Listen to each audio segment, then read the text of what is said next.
Muhammad Qasim tidak pernah mengklaim dirinya sebagai apapun di masa depan. Ia hanya merasa bertanggung jawab membagikan mimpi-mimpinya karena Allah Subhanahu wa Ta'ala dan Rasulullah Shallallahu Alaihi Wasallam memerintahkannya untuk menyampaikannya kepada seluruh umat Islam di seluruh dunia, di mana mimpinya berisi tentang peringatan, petunjuk, sekaligus kabar gembira. Peringatan bahwa kita akan menghadapi peristiwa-peristiwa besar yang sudah Rasulullah sabdakan 14 abad yang lalu. Petunjuk bahwa untuk selamat dari peristiwa-peristiwa besar itu kita harus menyelamatkan diri dari segala perbuatan syirik dan bentuk-bentuknya. Kabar gembira bahwa ketika umat Islam membersihkan diri dari segala kesyirikan, maka Allah Subhanahu wa Ta'ala akan berikan kemenangan demi kemenangan, sehingga tercipta kedamaian dan keadilan merata. Tidak ada lagi kemiskinan, manusia berbondong-bondong masuk Islam, sehingga Muslim akan menjadi agama terbesar di dunia. Dan kondisi ini berlangsung hingga 7 sampai 8 tahun. Itulah kabar utama yang dia sampaikan.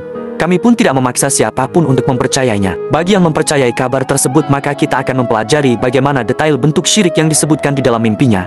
Dan sekali lagi, kami tidak akan memaksa keyakinan orang lain terkait hal-hal yang mereka tidak anggap sebagai bentuk kesyirikan. Kami hanya berusaha menghindari apa yang kami yakini sebagai perbuatan dan bentuk kesyirikan, tanpa memaksa orang lain meyakini apa yang menjadi keyakinan kami. Inilah wujud kebebasan dalam meyakini perkara agama sesuai keyakinan kita masing-masing. Bagi kami, mimpi Muhammad Qasim menjadi petunjuk dalam memilih hukum yang telah ada, namun masih diperdebatkan para ulama. Contohnya, hukum memajang gambar dan patung makhluk hidup. Ada ulama yang membolehkan, ada yang mengharamkan. Sesuai petunjuk mimpi Muhammad Qasim bahwa Allah Subhanahu wa Ta'ala murka terhadap segala bentuk penandingan terhadapnya, termasuk gambar yang menyerupai makhluk hidup, maka kami mengikuti pendapat ulama yang melarang hukum merunduk dan sujud di hadapan selain Allah Subhanahu wa Ta'ala, baik makhluk hidup maupun kuburan. Pendapat ulama beragam, dari makruh hingga haram. Sesuai petunjuk mimpi Muhammad Qasim, hal itu tidak disukai Allah, maka kami meninggalkannya. Hukum penggunaan emoji yang menyerupai makhluk hidup, ada yang membolehkan, ada yang melarang. Dalam mimpi Muhammad Qasim juga disebutkan bahwa itu termasuk syirik modern,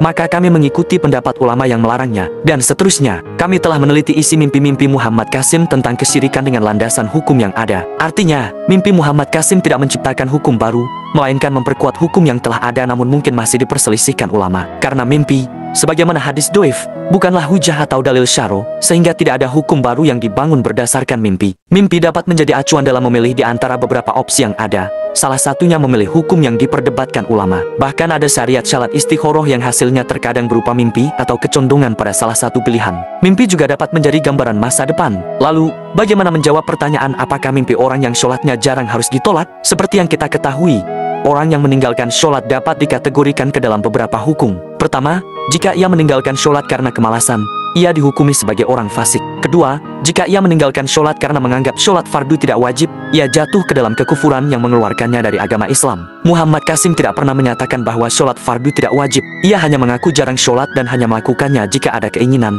tetapi tidak melakukannya jika malas. Jadi, ia termasuk kategori orang fasik. Mimpi adalah sebuah kabar atau berita. Bahkan Rasulullah menyebutnya sebagai 1/46 bagian dari kabar kenabian yang masih tersisa. Oleh karena itu, mimpi Muhammad Qasim perlu diteliti terlebih dahulu, dan tidak serta-merta ditolak hanya karena secara agama ia termasuk orang fasik. Sebagaimana firman Allah Subhanahu wa Ta'ala dalam Al-Quran Surat Al-Hujurat ayat ke-6.